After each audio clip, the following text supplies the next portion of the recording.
Hi everyone, welcome back to another video. My name is Peter, you're watching Thailand Bound, and I talk about all things Thailand.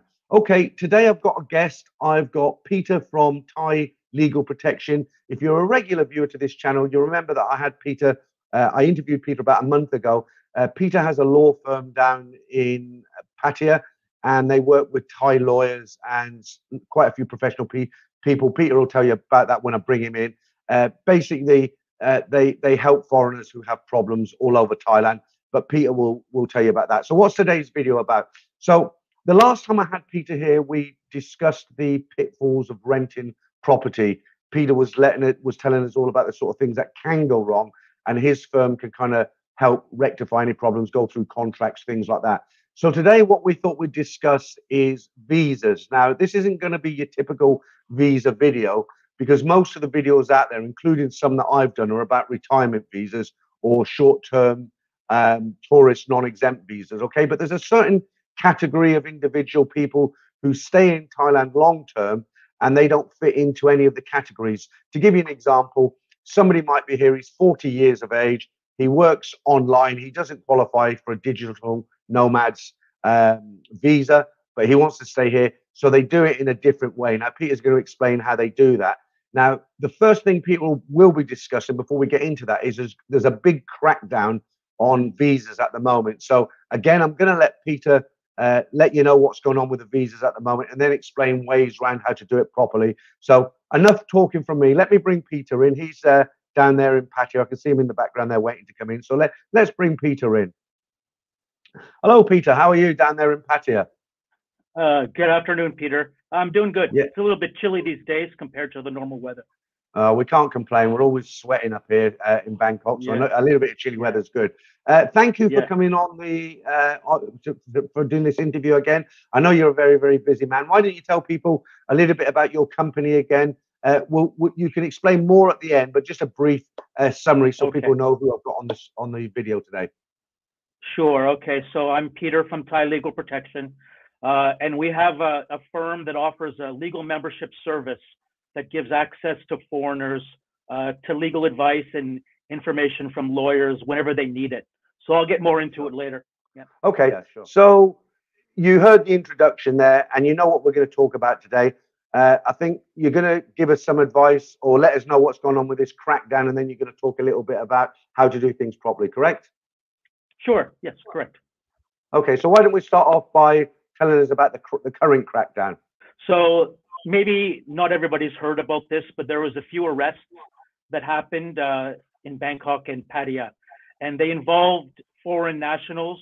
They were working maybe in a nightclub, maybe in another type of a business, but a couple of the nightclubs got raided, and they were raided for other things like opening, outside of the regular opening hours that are legal by law, or maybe they had some illegal activities going on inside. And what they found was that some of the foreigners that were involved, their visas didn't match what they were supposed to be doing. So for example, some of them had education visas, but they weren't really studying. Some had volunteer visas, but they weren't really volunteering for a local Thai foundation. So based on all of that, to make a long story short, what the authorities have started to do are three things. So let's talk about the first one. The first one is when you're out and about in Pattaya or Bangkok or maybe in another touristy area, the police may stop and question you, what you're doing, where are you going, and the main thing is, can I see a copy of your passport? Do you have your passport on you? So I guess the first point I'd like to make is just whenever you're out, especially in the touristy areas, you should keep either your original passport if you're comfortable with it, but most people aren't. So what they'll do is they'll take a photo of the photo page of the passport, and more importantly, of course, the visa page, which shows when your visa is going to expire. Sure. Okay, so that's the first point. Now, the second point is if you have currently an education visa or a volunteer visa, and you're not really studying or you're not really volunteering. And I know a lot of guys that are on that type of visa now. you should really do your best to get off of that visa as quickly as possible. And the reason why is because the police are doing spot checks to the schools, to the language schools, and spot checks to the local Thai foundations. And because of that, they will uncover the fact that you're working, but you're not working for the foundation, or you're supposed to be studying, but you're not studying at the language school. And if that comes out in the open, not only is the school going to have a problem, but so will you. So that's just a couple of points that I wanted to start with at the beginning of today's interview. All right. So obviously, the first question that's going to come to mind, anybody who's watching this video who's kind of between 30 and 50, 50 is the minimum age for a retirement visa. They want to stay out here. The first question they're going to ask is, okay, well, I fit into that category. How can I legally stay here in Thailand long term? I don't have a company that's sponsoring me on a work permit. I don't qualify for an IT visa. What are my options? Right. Okay. So, there are some options still. And just because there's these crackdowns on, it doesn't mean that you can't go and study Thai or study Muay Thai boxing. Okay. It just means that you have to really do it. Okay. So in other words, the first thing that you should do is, most people that are wanting to live in Thailand, it's really a good idea to try to learn the language, at least the basics. So I would recommend that you actually go and take a Thai language course and really study. And the courses are all flexible these days. There's lots of choices on, on where you can study, and there's lots of reputable schools that are going through these inspections and passing them because they're not doing anything shady. So you just find yourself a good language school that's able to offer you a flexible schedule of classes, so that way you can, keep up your end of the bargain to maintain your visa, and also, you'll be able to do your own thing. So that's, really one of the things that is still an option for guys, under 50. Okay. But with this crackdown that's going on at the moment, isn't it going to make the schools less willing to want to help volunteers because they're afraid there might be some comeback? Because before it was all, it's all easy going, and basically, people got the visa they wanted, and the schools didn't worry too much. But because of the current crackdown, isn't it going to be harder for people to approach those schools and get those visas? Yeah. Well, what's going to happen, Peter, is it's going to happen really fast because of all the stuff that's going on. But all of the schools that are not legitimate, and some people call them a visa mill, right?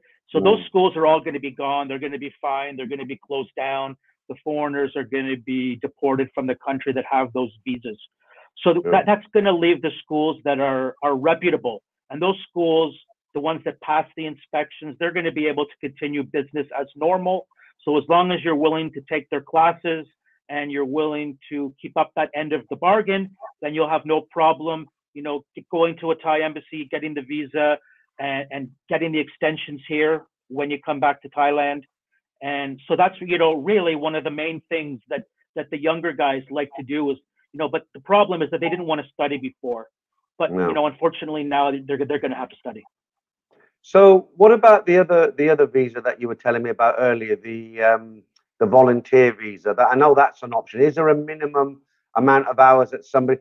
Let's just imagine a scenario. Okay, guy comes here, he's 35 years of age. He doesn't really want to do any volunteering, but he loves Thailand so much he's willing to do it just to be able to stay in the country, and he is going to do it. Is there a kind of a minimum that you have to do that's set down in stone, or is it just between you and the charity? How does it work? Yeah, no, it's basically just between you and the charity. So you can go online, you can Google, volunteering in Thailand, and you'll find a lot of, schools that, sorry, not schools, but foundations or NGOs that are looking for volunteers. So you could do it that way. My TLP members, we have a list of some of the charities that are looking for volunteers. So there really is no minimum. It's just basically what you agree to do with the foundation. And some examples are correcting English documents before they're published, working on one or two of the projects that are happening, that the foundations are doing. So those are a couple of the things that some of the guys are doing already. Yeah, sure. And what about the route I like to take, being a little bit lazy, and that is the agency route. You know, you're not, as I like to make it very, very clear, when you use an agent, you're not buying a visa, you're Hmm. facilitating the services of a professional person who is Hmm. Thai, who is able to cut Hmm. through all the red tape and get you Sure. the legitimate visa. So, what would you say to people who would it be easier to go through an agent? Can they get that type of visa? Would it make life easier? Or is it a completely Mm. different ball game and they have to do everything themselves? Well, so let's go back to the language school first, okay? So if you're looking at an education visa, you can use the services of the agent maybe to bypass the line in the immigration office to make it go smoother and quicker for you. Maybe you forgot a simple document like a TM30 that the officer is asking for, which we can talk about a little bit later. So the agency is going to be able to do your paperwork for you, take you through the process and make it very smooth for you. Mm. Sometimes because of the agency, maybe normally you have to do the visa, the initial visa at the Thai embassy or consulate outside of the country, either in your home Mm. country or in a neighbor country. But maybe the Mm. agency will be able to facilitate that inside the country because of their connections and their relationships and how they can facilitate these types of visas. Yep. You know, talking to other guys, I find that most people prefer to come in on they don't like to get the visa in their own country because a lot of red tape. It's a lot more, it seems Sure. to be a lot more difficult when you apply to an embassy in your own country. A Hmm. lot of the people Hmm. I've spoken to, they prefer to cut. Now, I'm talking about guys who have retired, okay, because you need to get the non Yeah. immigrant O visa before you can get the Hmm. retirement visa. But what a lot of them like Hmm. to do is come in on a kind of basically 30-day tourist visa and go straight to an Hmm. agent because what Hmm. happens when they give the passport to the agent, they automatically get 90 days while Hmm. the retirement visa is processing so that they don't Sure. overstay. Yeah, I mean, is that Correct. not something that would be a good idea for guys who are coming in on these other kind of visas, for them to come in on a Yeah. kind of tourist visa, put the passport on, and would they get the 90 days like the retirement visa, or is that completely different? Yeah. So if the visa can be converted from either a tourist visa that they obtained at the Thai embassy or from what we call a visa exemption, which means they've entered the country with no visa. And today you can get 45 days up until the end of March 2023.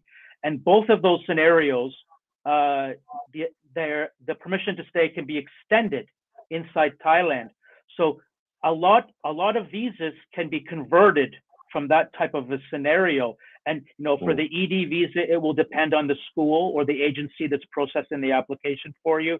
And same, with the volunteer visa, it's not going to be able to be done like that. The volunteer visa, you'll get paperwork from the foundation before you come to Thailand, and you would go to Okay. you would basically go to your embassy, or if you're already in Thailand, you would go to a neighbor country embassy if you qualify and submit, like Okay. in Cambodia or Laos. Yeah. Yeah, okay, I'm with you. I mean, I honestly, hand on heart, I don't have any experience with these kind of charitable visas or school visas. That's why Mm-hmm. I've asked you to come Mm-hmm. onto the video today, so I can ask you all the Mm-hmm. questions. Now, um, we already know that you run a service from Pattaya, but it operates all over Thailand, and basically you Mm-hmm. offer a quite a very a priced membership for many Mm-hmm. different things that your company do, but it's a very reasonable price membership considering what Mm-hmm. you do. So on this Mm-hmm. particular subject of the visa scenario, you said you hold lists and things like that. If there's a Mm-hmm. guy sitting in America right now watching this video, or in Australia or wherever, and he's Mm-hmm. thinking, you know what, I've been to Thailand, I want to go back long term. This sounds interesting, and he Mm-hmm. wanted to contact your company. I mean, I will put a link, Mm-hmm. obviously, like I did last time. I'll Mm-hmm. put a link in the description of this video for people to be able to click on your website and go over and read everything there. Mm-hmm. But just briefly, why don't you Mm-hmm. tell everybody what it is you actually provide and how much it costs and how this plays into your membership? Okay. So the membership is very simply it's 795 baht per month. There's But no obligation to keep it, so you can keep it for as long as you want and cancel it. Most guys mhm, that are tourists will come here as a tourist. They will keep it while they're here, and they will cancel it and reactivate it when they come back. And then you have the expats. Most of them will keep it because they're here full time. So other than reviewing a contract for you once a month or making a phone call on your behalf, in relation to visas, I'll just give you an example of a call that we did just this morning, right? So we have a gentleman, he's from Venezuela, but he lives in Taiwan, believe it or not.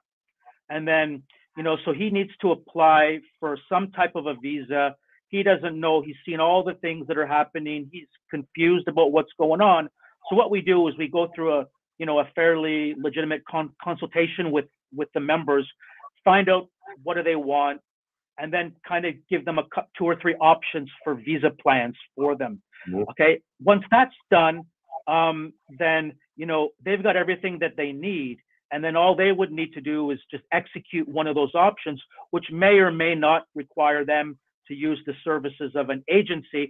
And as I understand it, Pete, you know quite a good agency here in Pattaya that would be able to help some of your guys do some of these options that we would talk about. Yeah.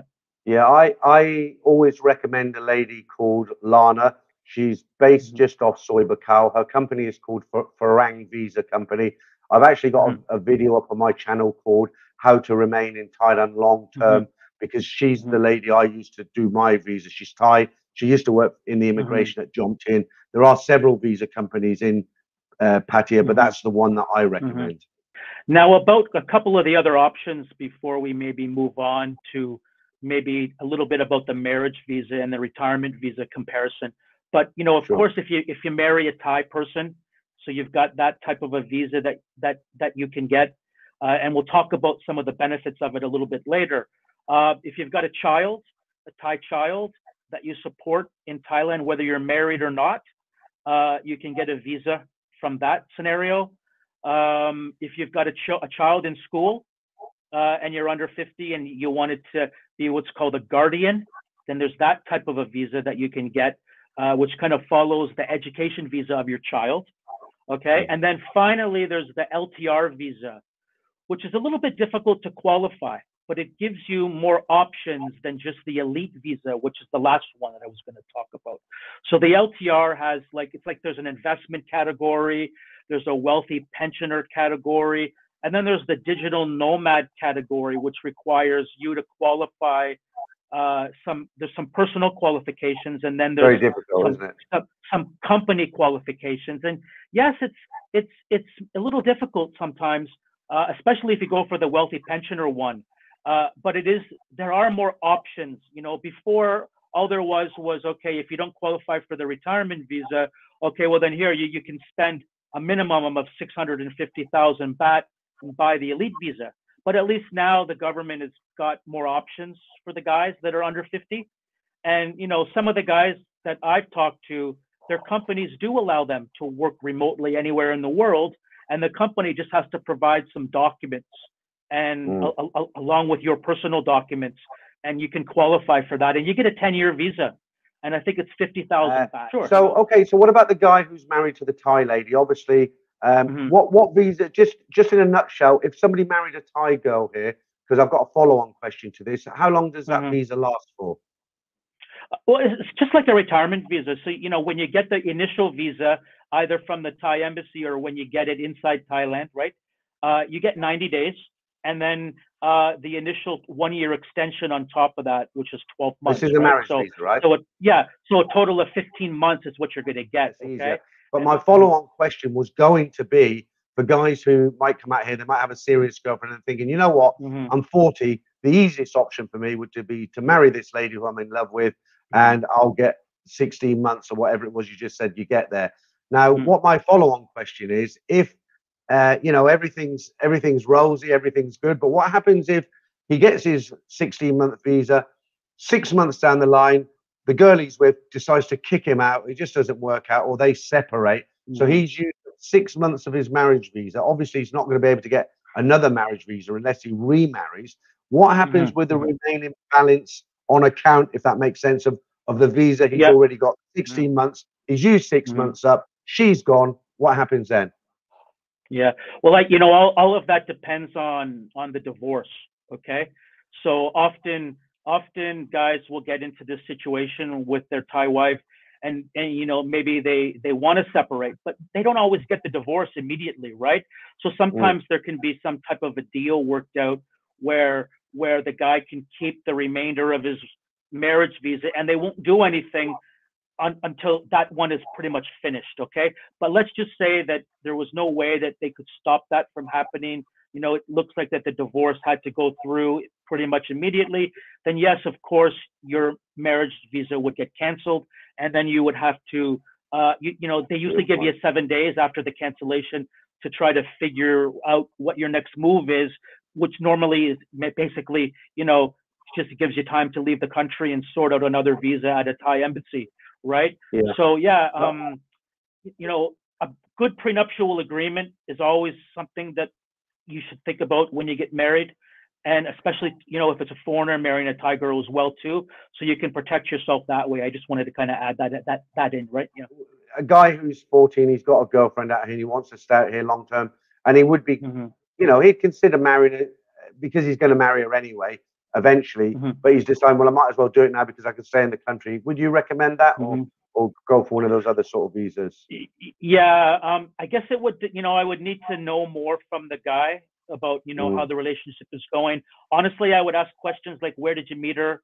How's your relationship going so far? Because, you know, one of the things I'm inclined to advise people on is if you're in that type of a situation, maybe you start out with the education visa first, or maybe, you know, if you're thinking of marrying a Thai, you know, and you think that you can work here, you know, go ahead and get a job first and use the visa and work permit from the employer, right? And then if the marriage seems to be going well and everything looks good, then you can convert it, you know, or you can move over to the Thai wife visa. And what's good about the Thai wife visa is you can, you know, once you get that Thai wife visa, if you get a job, the employer doesn't have to deal with your visa, which is a big load off their mind.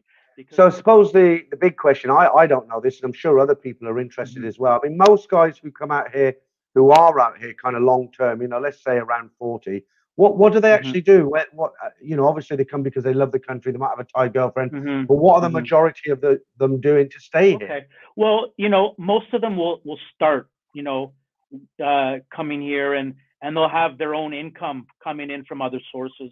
They could be a digital nomad where they're doing IT work, stuff like that. But then you've got, you know, there's still a few guys that come out here and they actually change their whole entire life. So they'll, you know, they'll fall in love with a girl, maybe online, for example. They'll come and meet her a few times on vacation. Okay, now I want to move to Thailand. So I'm going to look for a job. I'm going to go there. I'm going to teach English. I'm going to try to open up a business. I'm going to try to do all of these things to make a new life in Thailand. So I would say, you know, maybe 60 or 70% will follow the trend that you mentioned. You know, they'll just be either, you know, in their last 10 years of work, or they'll be retired and they've got their own business going where they don't want to work in Thailand for an actual Thai company. And then you got the other 20 or 30% that actually want to change their entire life, and they'll basically come here and they'll do whatever they got to do. They'll open up a company, they'll go teach English, they'll work for a Thai company as an IT guy or something like that. Yeah. So I suppose another question that I'd like to know is, what is the biggest difference between, say, a retirement visa and a marriage visa, providing that the guy's not working? Because, you know, we know if you work, you need a work permit. That's a done deal. There's no way around that. So let's just presume the guy's here, he's married, he's not working, as opposed to retirement visa. What's the difference? Okay, so, you know, when we do our consultations, this is pretty much the biggest question that we get. You know, we've got a guy who's over 50 years old. He's either going to get married to a Thai girl, or he already is married, and he wants to know, should I go for the marriage visa or should I go for the retirement visa? Okay, so we'll just do a quick comparison, you know, for the guys. So with the marriage visa, the deposit is less. Okay, it's half the amount of the marriage visa. The income is a little bit less to qualify for the marriage visa, and it allows you to work if your employer just takes care of the work permit. So the employer doesn't have to take care of the visa anymore, which is really a big plus. Okay. Now the disadvantage of doing that is, if we talked about before, right? If you get divorced, if your relationship goes pear-shaped, then you're kind of kind of bound to that visa, right? Where on the other hand, the guys will consider the retirement visa, because if their relationship goes sour, their permission to stay is not interrupted by a divorce. Okay. Now, of course, you have to qualify, a little bit more financially, so the income requirement jumps up to just over 60,000. They get 65,000, and the deposit jumps up from 400 to 800,000. Keeping in mind that sometimes agencies can help with these options, just if you've got any challenges. So, if you go with the retirement visa, you don't have to worry about your marriage going pear-shaped, and you can, you can still stay, but you can't work on that retirement visa. So you can't attach a work permit to it. Yeah. So can you actually work on a marriage visa then? Yeah, I presume you can, yeah? As long as the employer attaches the work permit to it.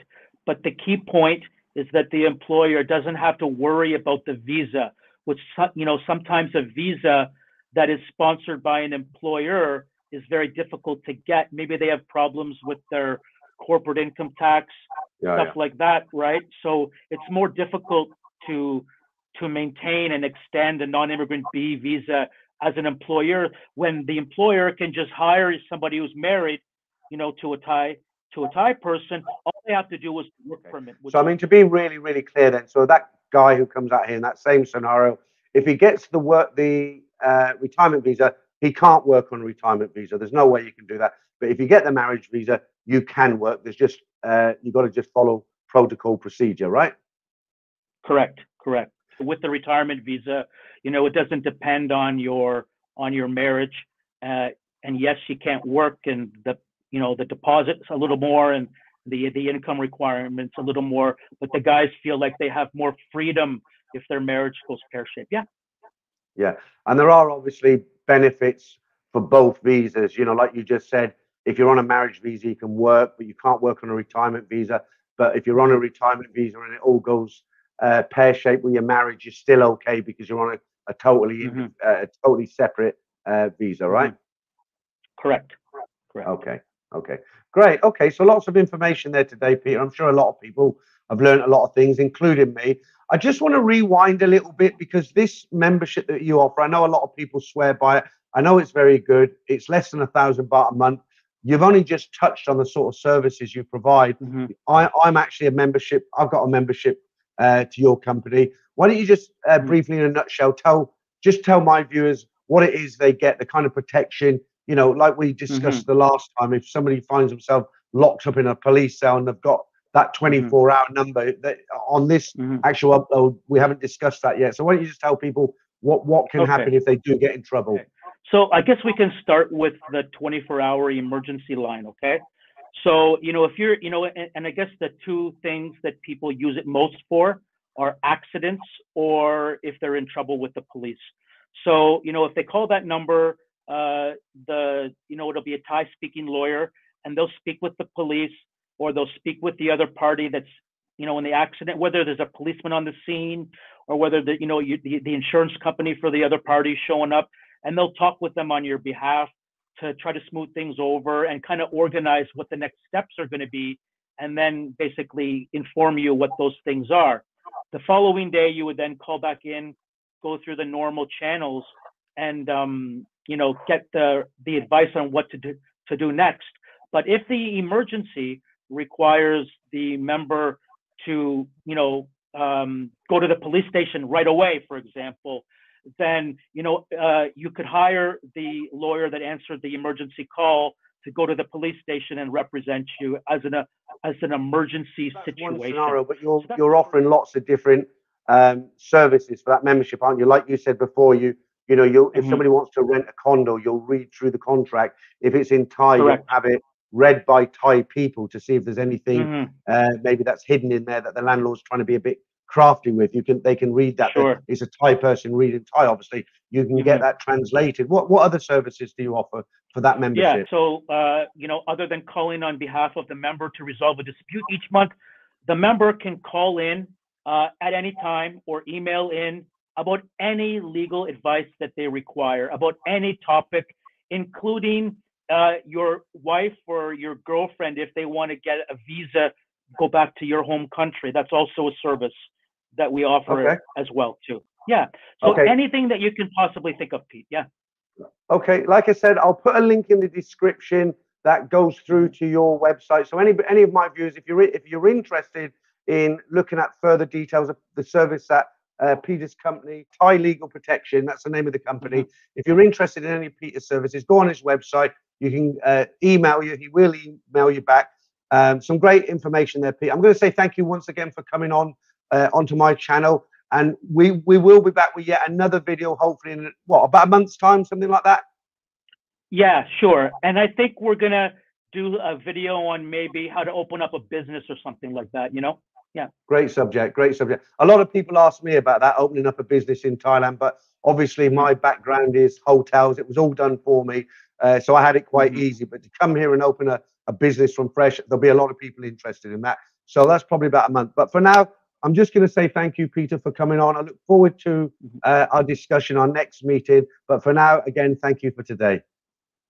Thanks a lot, Peter. Thank you. Thank you. Okay, that's Peter from Thai Legal Protection. And as I've said now several times, there will be a link in the description. Okay, so that's it for today, guys. I hope that you found this video informative, helpful. And for now, all that's left to say is to say thanks for watching, and I'll catch up with you real soon.